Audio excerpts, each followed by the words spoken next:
We reserve a few minutes Sunday morning to suggest news or trends out in the world that seem to be predicted by our literal futurist reading of the Bible.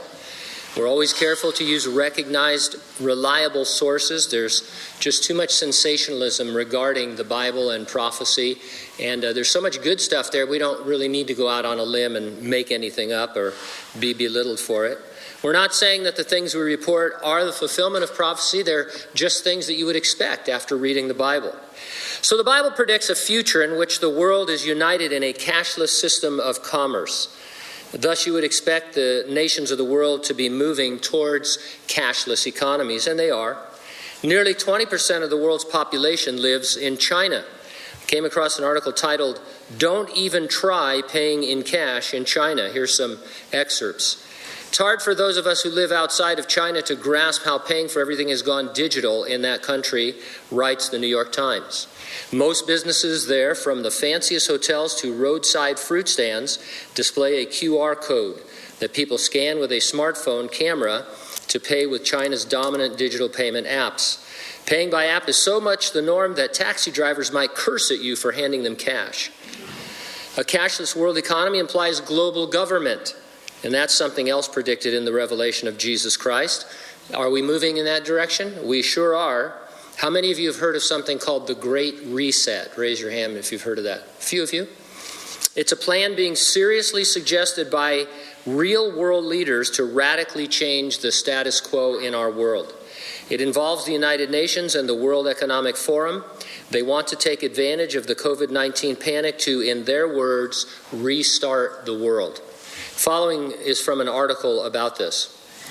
At a virtual meeting earlier in June, hosted by the World Economic Forum, some of the planet's most powerful business leaders, government officials, and activists announced a proposal to reset the global economy. Instead of traditional capitalism, the high-profile group said the world should adopt more socialist policies, such as wealth tax, additional regulation, and massive Green New Deal-like government programs. Every country, from the United States to China, must participate, and every industry, from oil and gas to tech, must be transformed, wrote Klaus Schwab, the founder and executive chairman of the World Economic Forum. In short, we need a great reset of capitalism.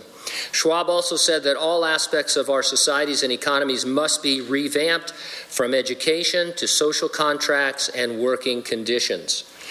Joining Schwab at the WEF event was Prince Charles, one of the primary proponents of the Great Reset, Gina Gabanath, the chief economist at the International Monetary Fund, Antonio Guterres, the Secretary General of the United Nations, and CEOs and presidents of major international corporations such as Microsoft and BP.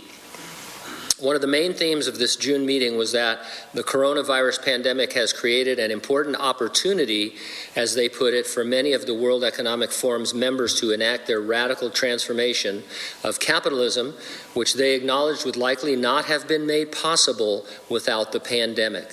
We have a golden opportunity to see something good from this crisis.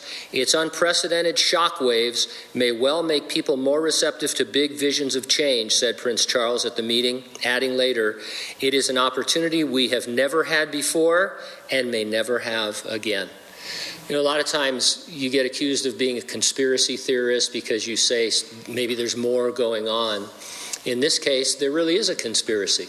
Not that the pandemic isn't real or anything like that, but these guys they're on record as saying the world is all shook up right now, so let's take advantage of that to push forward our agenda in a way that people will accept, because they never would before. Because they had too much freedom, they had too much privacy, but now we can reshape the world the way that we want it to be. And it's going to be a global world, just like the Bible predicts. We believe the resurrection and rapture of the church is an imminent event. It could happen at any moment. Nothing needs to happen before it happens, and it will definitely happen before the Great Tribulation. Jesus is going to return in the clouds. He'll raise the dead in Christ. He'll transform the bodies of living believers into glorified resurrection bodies. We all join him in heaven, while the earth endures one final 7-year campaign of severe evangelism as the Lord is seeking to bring men to himself. Are you ready for the rapture? If not, get ready and stay ready and keep looking up. Ready or not, Jesus is coming.